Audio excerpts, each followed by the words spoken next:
PM Modi पिछले 2 दिन से सोना ना खरीदने की और पेट्रोल बचाने की अपील कर रहे हैं।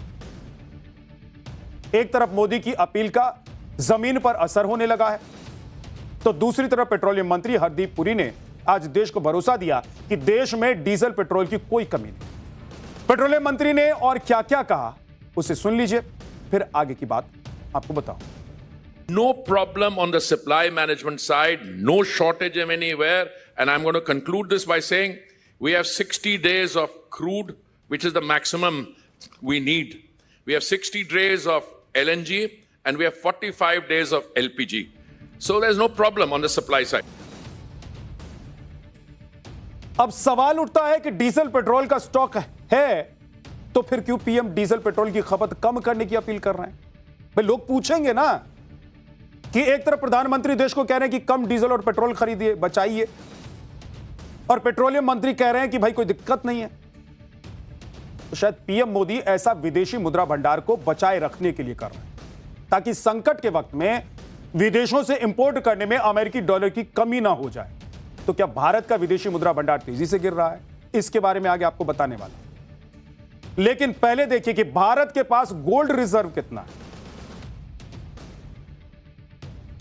आरबीआई की रिपोर्ट के मुताबिक मार्च 2026 तक भारत के पास करीब 880 मीट्रिक टन सोना था। मोदी सरकार ने पिछले 3 साल में गोल्ड रिजर्व को तेजी से बढ़ाया है। आप देखिए कि 2023-24 में आरबीआई ने करीब 107 मीट्रिक टन सोना खरीदा, 2024-25 में करीब 104 मीट्रिक टन सोना खरीदा गया, और 2025-26 में आरबीआई करीब 168 मीट्रिक टन सोना भारत ले आई। यानी कि पिछले 3 साल में भारत ने अपना गोल्ड रिजर्व करीब 379 मीट्रिक टन बढ़ा दिया, जो कि एक देश के लिए बड़ी उपलब्धि मानी जाती है। यह बहुत बड़ी उपलब्धि मानी जाती है किसी भी देश की। पीएम मोदी ने 140 करोड़ देशवासियों से सोना ना खरीदने की अपील इसलिए की क्योंकि पिछले वित्तीय वर्ष में जब सोने की कीमत अपने पीक पर थी, यानी कि सबसे ज्यादा थी, उस वक्त भारत में लोगों ने दबाकर सोना खरीदा था, और इतना सोना खरीदा कि रिकॉर्ड बना दी। अब देखिए कि घरेलू मांग का 99% सोना आयात करने वाले भारत ने 2025-26 में 72 अरब डॉलर का सोना खरीद लिया। भाई 72 अरब डॉलर का, और सोने की खरीद में यह भारत का नया रिकॉर्ड है।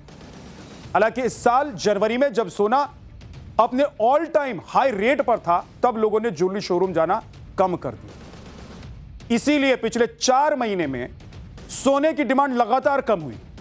मतलब इस साल जनवरी में करीब 100 टन सोने की डिमांड थी, लेकिन फरवरी के महीने में यह डिमांड घटकर 65 से 66 टन रह गई। फिर मार्च में सोने की डिमांड में और गिरावट आई, केवल 20 से 22 टन सोने की डिमांड रह गई, और अप्रैल में तो सोने की डिमांड सबसे कम हो गई। अप्रैल में लोगों ने सिर्फ 15 टन ही सोना खरीदा।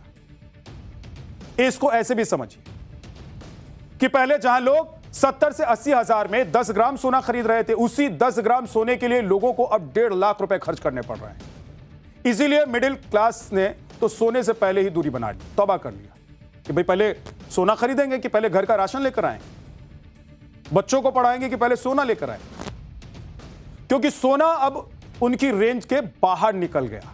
उन्हें लगने लगा कि अब सोना हमारे हाथ में नहीं रह गया। अब सोने की जो खरीदारी हो रही है उसका बहुत बड़ा कारण शादी समारोह है, शादी ब्याह है, लोगों की मजबूरी है, ना चाहते हुए भी लोगों को इतने महंगे सोने के गहने खरीदने पड़ रहे हैं। और इसीलिए पीएम मोदी ने खासतौर पर शादियों में सोना ना खरीदने की अपील की, ताकि लोग शादी में सोने के गहने खरीदने की बोझिल परंपरा से भी बाहर निकल जाए, राहत महसूस करें। एक है ना सिस्टम कि दुल्हन के लिए, दुल्हन की मां के लिए, दुल्हन की चाची के लिए, दादी के लिए, भाई लिस्ट बना के देते, सबके लिए आएगा। और उधर दूल्हे वाले भी देते हैं कि भाई हमारे पूरा खानदान, 2-4 जो आस पड़ोस में वाले रहने वाले, सबके लिए सोने का गहना आएगा। तो क्या करेंगे लोग? मजबूरी में खरीदते हैं, बनवाते।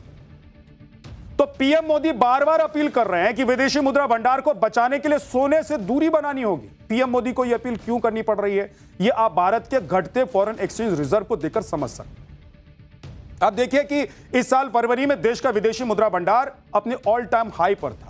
फरवरी में भारत का विदेशी मुद्रा भंडार लगभग 728.5 अरब डॉलर हो गया था, लेकिन 1 मई को भारत का विदेशी मुद्रा भंडार घटकर 690 अरब डॉलर हो गया। यानी कि 3 महीने में ही भारत का विदेशी मुद्रा भंडार करीब 38 अरब डॉलर कम हो गया।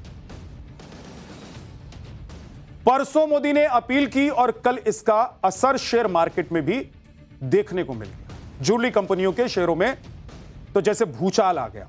एक तरफ ज्वेलरी और गोल्ड में डील करने वाली कंपनियों के शेयर धड़ाधड़ धड़ाम धड़ाम गिरने लगे। कई कंपनियों के शेयर 11% तक टूटे। सबसे ज्यादा गिरावट स्काई गोल्ड कंपनी के शेयर में आई।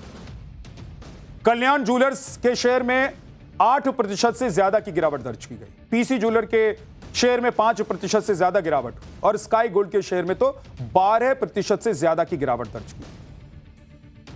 पीएम मोदी की अपील के बाद ज्वेलरी इंडस्ट्री में सन्नाटा छा गया है, क्योंकि यह कोई 200 से 400 लोगों की बात नहीं है।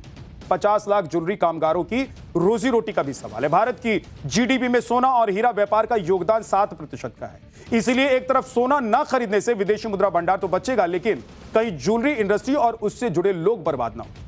इस बात का डर हर उस आदमी को सता रहा है जो ज्वेलरी कारोबार से जुड़ा हुआ है। भारत में ज्वेलरी सेक्टर में करीब 50 लाख लोग काम करते हैं। सूरत और मुंबई जैसी बड़ी इकोनॉमी तो हीरा और सोने के बिजनेस पर ही टिकी हुई। आप देखिए कि जनवरी 2025 में भारत की ज्वेलरी इंडस्ट्री 7 लाख करोड़ से ऊपर की थी और 2030 तक इसके बढ़कर 11 लाख करोड़ से ज्यादा होने का अनुमान है। ऐसे में आप अंदाजा लगाइए कि पीएम की अपील का इस इंडस्ट्री पर क्या असर होने वाला है। सुनिए एक ज्वेलरी शोरूम के मालिक ने क्या कहा और उनके मन में क्या चल रहा है। अब लोगों का रिस्पांस बीते 24 घंटों में किस तरीके का? बिल्कुल रिस्पांस कम है इस समय। जो कस्टमर आप कस्टमर देख रहे हैं, कस्टमर से बात कीजिए, वो बोलेंगे कि वैसे उनको जितने जरूरत है उतना वो लेके जा रहे हैं। एक्स्ट्रा उन्होंने बुलियन मांगी थी, मैंने मना कर दिया और उनको सहमति बताई कि नहीं एक्स्ट्रा नहीं लेना है सोना।